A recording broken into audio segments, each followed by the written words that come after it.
Hello, good morning, students. Please subscribe the channel, drop a like, share, and comment. Today's transcription number 443 of Sir Kailash Chandra's volume number 21 on the speed of 100 words per minute.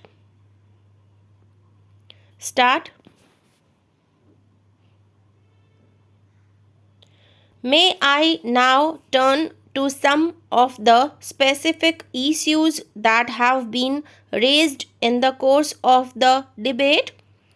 A major priority of this country's foreign policy, as indeed the foreign policy of all the countries, is its relationship with its neighboring countries. We are very keen and have always been very keen for having best relations with our neighbors. We have many common aspects. We are one people in many aspects because we have cultural ties and we have economic linkages. And where we do not have economic linkages, we have good reasons to have economic linkages. In many respects, therefore, the fraternal spirit that we advocate for the international community as a whole, that fraternal spirit must prevail even more vehemently in our own neighborhood, in this region, in this subcontinent, and therefore the relations with our neighbors and the strengthening of these relations are of priority in our foreign policy objectives. We look at the relationship with our neighbors from two places. One is the multilateral plane, and that is basically through the regional arrangement of the SAARC, and the other is, of course, the bilateral plane.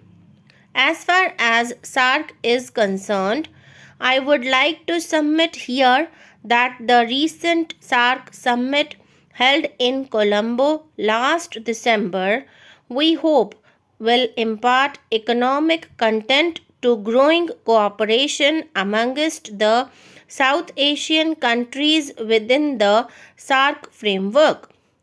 Alleviation of poverty has been accorded the highest priority by the summit leaders who agreed in Colombo to set up an independent South Asian Commission to study and report to the next SAARC summit its recommendations on poverty alleviation in South Asia. With these developments, it is expected that SAARC will be more responsive to the needs and aspirations of the people of South Asia. As far as bilateral relations are concerned, over the last 1 year or so, there has been, by and large, generally speaking, a substantial upswing in these relations. I could mention, for instance, Indo-Nepal relations. In the course of last 1 year, and indeed more than 1 year, Indo-Nepal relations have not merely been normalized but in the recent past have been strengthened and intensified.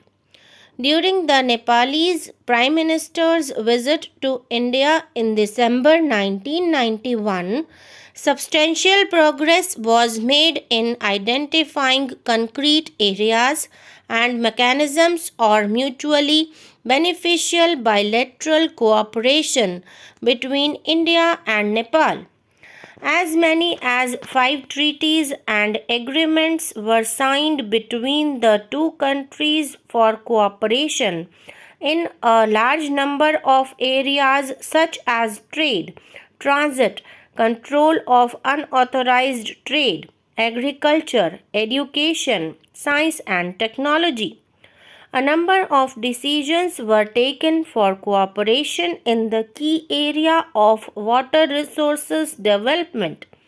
Thus, the two countries are moving towards a new era of mutually beneficial bilateral cooperation.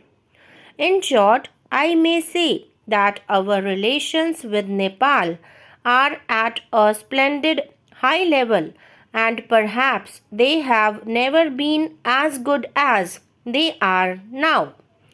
We would indeed improve on this spirit of fraternity and cooperation for further benefit of both our countries and people.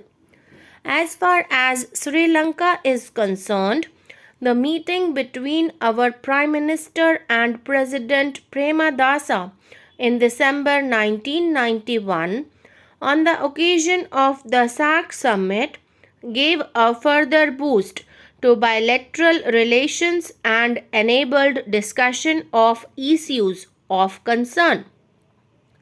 It was agreed that Sri Lanka would take back Tamil refugees presently in India who were desirous of returning voluntarily to their homeland. As of now, approximately 15,000 have returned and the movement is continuing. We have taken up with the Sri Lanka government incidents of attacks by Sri Lanka Navy on our fishing vessels which stray beyond the maritime boundary. Assurances have been received from them that such instances will not recur.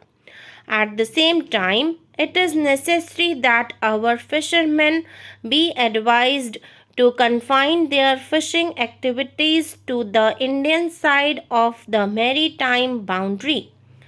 And we are, at the direction of the Prime Minister, in the process of seeing as to what we can do within the existing legal framework to improve upon the possibility of fishermen to fish in some of these areas which we are now discussing.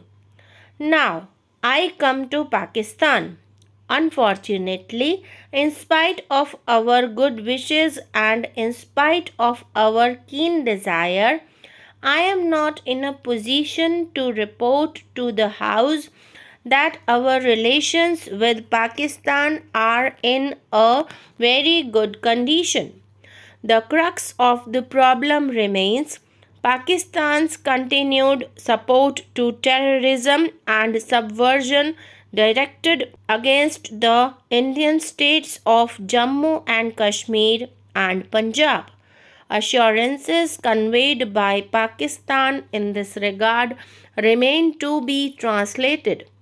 Pakistan has also been attempting to internationalize the Kashmir issue and has misrepresented and distorted the situation in the valley through false propaganda. On our part, we are willing to discuss and seek a peaceful resolution of all issues with Pakistan. But it is evident that meaningful discussions on bilateral issues can only be held once Pakistan stops its interference and support to terrorism.